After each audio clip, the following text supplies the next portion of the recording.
Hello students, welcome to my YouTube channel. हम NCERT fingertip का solution कर रहे हैं। हमने क्लास +1 का चैप्टर थर्मोडायनामिक्स शुरू किया था लास्ट वीडियो लेक्चर में। इसके हम 10 क्वेश्चन कर चुके हैं। आज हम क्वेश्चन नंबर 11 से शुरू करेंगे। तो चलिए शुरू करते हैं फ्रॉम क्वेश्चन नंबर 11 से। क्वेश्चन नंबर 11 की स्टेटमेंट है हमारे पास, 2 litre of an ideal gas at a pressure of 10 atm expands isothermally into a vacuum until its total volume is 10 liter. How much heat is absorbed and how much work is done in the expansion? हमें बोला जा रहा है कि कोई एक gas है जो कि आइडल गैस है, वो उसका वॉल्यूम जो है वो 2 लीटर है। वो एक्सपेंड करना शुरू करती है एट 10 atm प्रेशर के ऊपर जो है वो एक्सपेंड करना शुरू करती है वैक्यूम के अंदर। वो तब तक एक्सपेंड करती रहती है जब तक उसका वॉल्यूम जो है वो 10 लीटर ना हो जाए। हमें ये पता करना है कि उसने कितनी जो है वो हीट को एब्जॉर्ब किया और कितना वर्क डन जो है वो उसने इस एक्सपेंशन के दौरान किया है। क्योंकि यहाँ पे हमारे पास कोई भी एक्सटर्नल प्रेशर नहीं है, ये जो है वो एक्सटर्नल प्रेशर नहीं है, वैक्यूम में जो है वो अपने आप फ्री एक्सपेंशन हो रही है।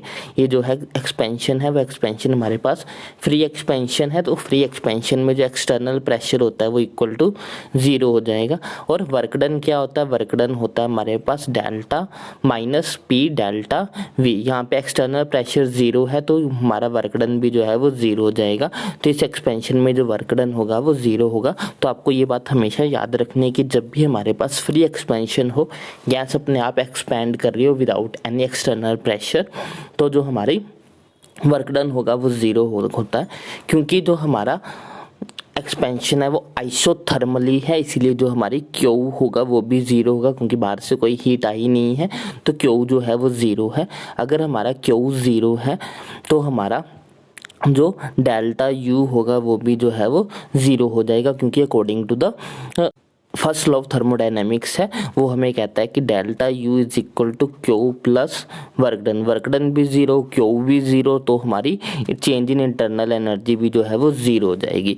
मीन्स इसमें जो है वो फ्री एक्सपेंशन के केस में क्या क्या 0 होता है? इसमें वर्क डन 0 होता है, इसमें अगर वो आइसोथर्मली हो रहा है तो उसमें क्यू भी 0 होगी, और उसमें जो है वो डेल्टा यू भी जो है वो 0 रहती है अगर हमारी एक्सपेंशन जो है वो फ्री हो और आइसोथर्मली हो। तो इसमें हमारा आंसर होना चाहिए वर्क डन भी 0 और हमारी हीट जो एब्जॉर्ब करिए वो भी 0 होगी। तो ऑप्शंस देख लेते हैं क्वेश्चन नंबर 1 के लिए। तो ऑप्शन वर्क डन के लिए गिवन है, तो वर्क डन क्या होगा? 0 होगा। ऑप्शन डी जो है वो इसके लिए राइट होगा। Next question, question number 12, if the heat change at a constant volume for decomposition of silver oxide is 80.25 kilojoule, what will be the heat exchange at constant pressure? हमें जो है बोला जा रहा है कि कांस्टेंट वॉल्यूम के ऊपर जो हीट चेंज है वो हमें 80.25 किलोजूल दिया। हमें हीट चेंज पता करना है एट कांस्टेंट प्रेशर के ऊपर। Heat change at constant volume होते हैं, यानी कि जो क्यू वी होते हैं वो इक्वल टू होती है डेल्टा यू के, और heat change at constant pressure यानी कि क्यू पी जो होते हैं वो इक्वल टू डेल्टा एच के होती है। तो हमारे पास एक रिलेशन है डेल्टा एच का, delta H is equal to delta U plus delta N R T.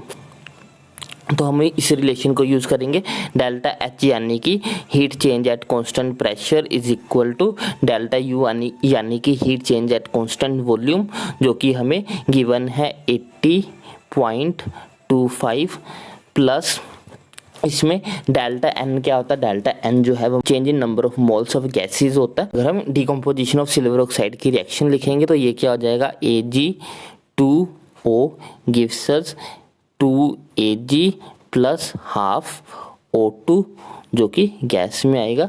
तो डेल्टा एन जो है वो गैसेज मोलिक्यूल ही होते हैं, प्रोडक्ट माइनस रिएक्टेंट। तो रिएक्टेंट में तो ये हमारे पास सॉलिड है और ये भी हमारा सॉलिड है, गैस का सिर्फ एक ही है।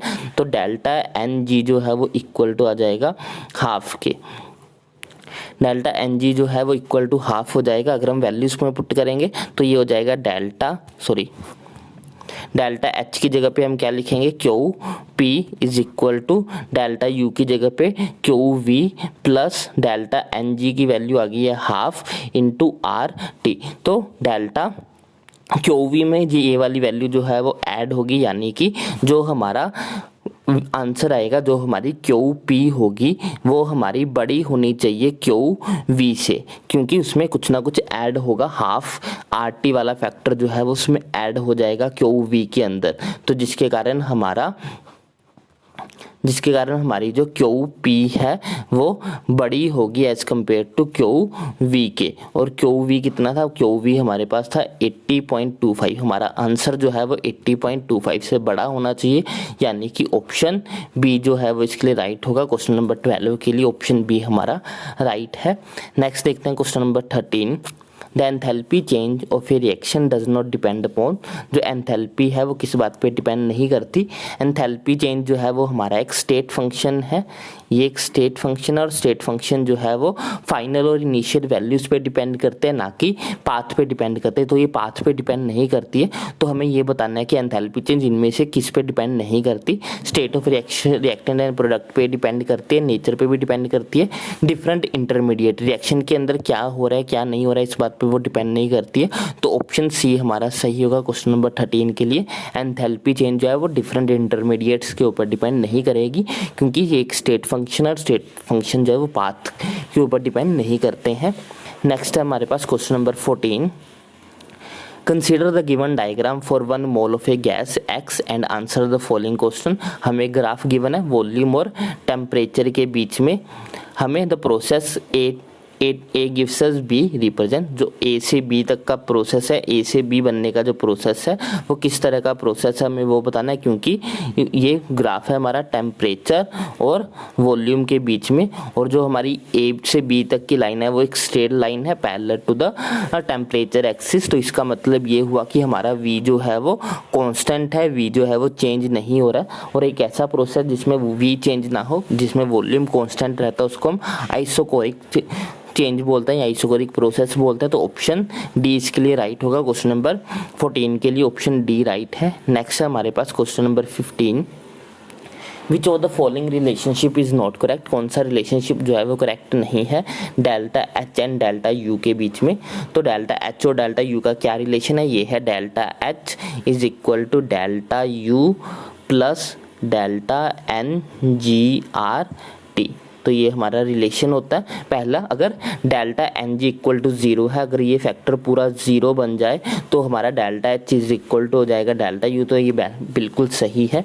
अगर हमारा डेल्टा एन जी की वैल्यू 0 से बड़ी हो जाए, यानी कि ये वैल्यू पॉजिटिव में कुछ ना कुछ हो, तो ये इसमें ऐड होगी, तो हमारी वैल्यू जो है वो डेल्टा एच की जो वैल्यू होगी वो हमारी बड़ी आएगी as compare to delta U के। तो ये भी जो है वो रिलेशन सही है। नेक्स्ट है, अगर हमारी डेल्टा एन जी की वैल्यू छोटी हो जाए, अगर ये वैल्यू माइनस में आ जाएगी तो ये डेल्टा यू में से कुछ ना कुछ माइनस करना पड़ेगा, यानी कि हमारा डेल्टा एच जो है वो छोटा हो जाएगा डेल्टा यू से, ये भी रिलेशन सही है। नेक्स्ट है, अगर हमारा delta G N R T पूरा का पूरा 0 हो जाए तो उस केस में डेल्टा एच जो है वो बड़ा हो जाएगा, तो ये गलत है। अगर ये 0 हो जाएगा पूरा फैक्टर तो ये दोनों आपस में बराबर होंगे, लेस देन या ग्रेटर देन नहीं होंगे। तो ऑप्शन डी जो है वो रॉन्ग स्टेटमेंट है, हमें रॉन्ग ही बताना था। तो क्वेश्चन नंबर 15 के लिए ऑप्शन डी जो है वो हमारा राइट होगा। Next question, 2 reactions are given below, which of the following statement is correct. इस 2 रिएक्शन हमें गिवन है, रिलेशन गिवन है डेल्टा एच और डेल्टा ई, यानी कि एंथैल्पी चेंज और internal change in internal energies के रिलेशन जो है वो हमें गिवन है। हमें बताना है कि कौन सा रिलेशन जो है वो ट्रू है। अगर हम रिएक्शंस को देखें तो फर्स्ट रिएक्शन में अगर हम डेल्टा एन जी की वैल्यू निकालें, डेल्टा एन जी होता है number of products, number of moles of product minus number of moles of reactant. तो अगर हम प्रोडक्ट के नंबर ऑफ मोल्स देखें तो ये 1 है, इधर से जब हम इसको ऐड करेंगे तो ये हमारे पास आ जाएगा 1.5, इधर है 1.5, माइनस करेंगे तो हमारे पास जो आंसर आएगा वो आएगा माइनस का 0.5, यानी कि हमारा डेल्टा एच जो है वो छोटा होगा डेल्टा यू से, क्योंकि उसमें से कुछ ना कुछ माइनस होगा। तो फर्स्ट रिएक्शन के लिए हमारा डेल्टा एच जो है वो छोटा होगा डेल्टा यू कह लो या डेल्टा ई कह लो। और सेकंड रिएक्शन अगर हम देखें, इसमें अगर हम change in number of moles निकालें तो इधर हमारे पास 2.5 है और इधर हमारे पास 1 है, माइनस करेंगे तो हमारे पास 1.5 आएगा, यानी कि प्लस में कुछ ना कुछ वैल्यू होगी, तो हमारा डेल्टा एच जो है वो ग्रेटर देन होगा डेल्टा यू के लिए। तो फर्स्ट रिएक्शन के लिए डेल्टा एच छोटा होगा और सेकंड रिएक्शन के लिए डेल्टा एच जो है वो बड़ा होगा, जो कि ऑप्शन ए में गिवन है। तो हमारा क्वेश्चन नंबर 16 के लिए ऑप्शन ए जो है वो राइट होगा। नेक्स्ट क्वेश्चन देखते हैं, question number 17। Consider the following reaction given है हमें, how are delta E and delta H is related to the reaction. फिर से सेम वही रिलेशन यूज करना है, हमें पता करना है कि डेल्टा यू और डेल्टा एच में या फिर डेल्टा ई या फिर डेल्टा एच जो है वो उनमें क्या रिलेशन है। तो इसमें डेल्टा एन जी निकाल लेते हैं, नंबर ऑफ मोल्स निकाल लेते हैं। इधर नंबर ऑफ मोल्स 1 है और इधर 1.5 है, माइनस करेंगे तो हमारे पास माइनस का 0.5 आएगा, यानी कि हमारा डेल्टा एच जो है वो छोटा होगा डेल्टा ई से। तो डेल्टा ई जो है वो हमारा छोटा होगा, यहाँ पे जो है वो एग्जैक्ट वैल्यूज में गिवन है, तो फर्स्ट माइनस करके 0.5 आएगा, delta H is equal to, तो यही वाला जो है वो हमारा सही होगा, ऑप्शन ए राइट है। क्वेश्चन नंबर 17 के लिए ऑप्शन ए जो है वो हमारा राइट होगा। नेक्स्ट देखते हैं क्वेश्चन नंबर 18।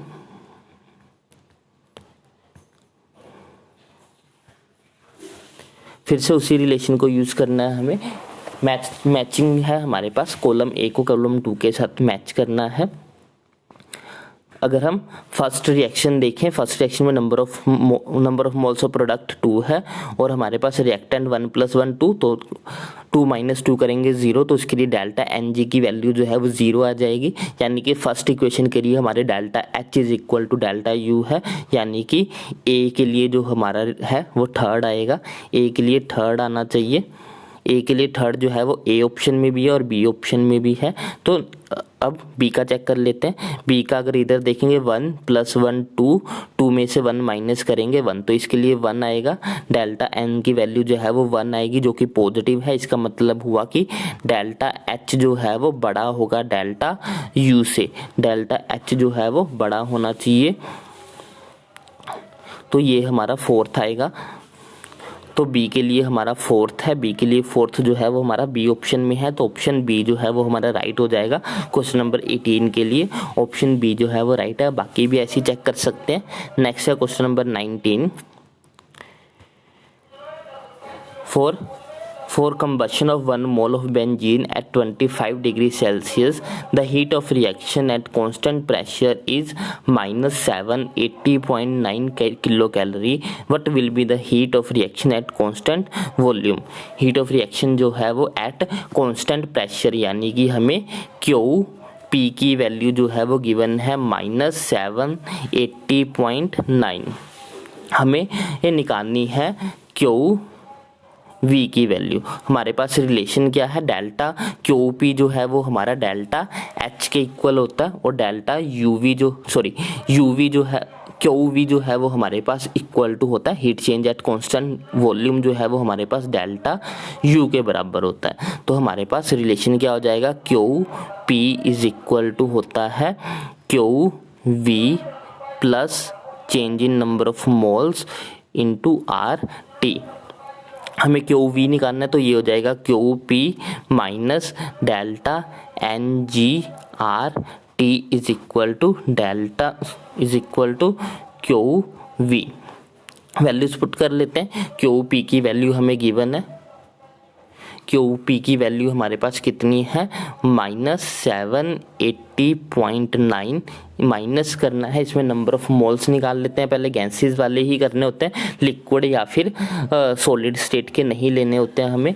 यहाँ पे गैसेस में यहाँ पे 6 है और यहाँ पे 7.5 है, तो 6 में से 7.5 माइनस करेंगे तो माइनस का 1.5 आ जाएगा, तो ये आ जाएगा हमारे पास -1.5। आर की वैल्यू जो है वो किलो कैलोरी के केस में 2 होती है, इनटू यहाँ पे टेम्परेचर कितना आ जाएगा, टेम्परेचर आ जाएगा 298। तो इसको सॉल्व कर लेते हैं पूरे को। तो जब हम इसको सारे को सोल्व करेंगे तो हमारे पास आंसर आ जाएगा -780 किलो कैलोरी, तो ऑप्शन बी जो है वो इसके लिए राइट होगा। Next question number 20। Reaction of methanol with dioxygen was carried out and delta U was found to be 726 kilo joule per mole at 298 kelvin. The enthalpy change for the reaction, हमें same जो है वो same ऐसे ही करना है। Delta H वाला relation लगाएंगे, delta H is equal to delta U plus delta N g R T. Delta H की वैल्यू हमें एंथैल्पी चेंज में निकालना है। डेल्टा यू जो है वो हमें गिवन है -726 प्लस डेल्टा एन जी निकालेंगे तो यहाँ पे 1 है और इधर हमारे पास जो है वो 1.5 है, माइनस करके हमारे पास माइनस का 0.5 आ जाएगा।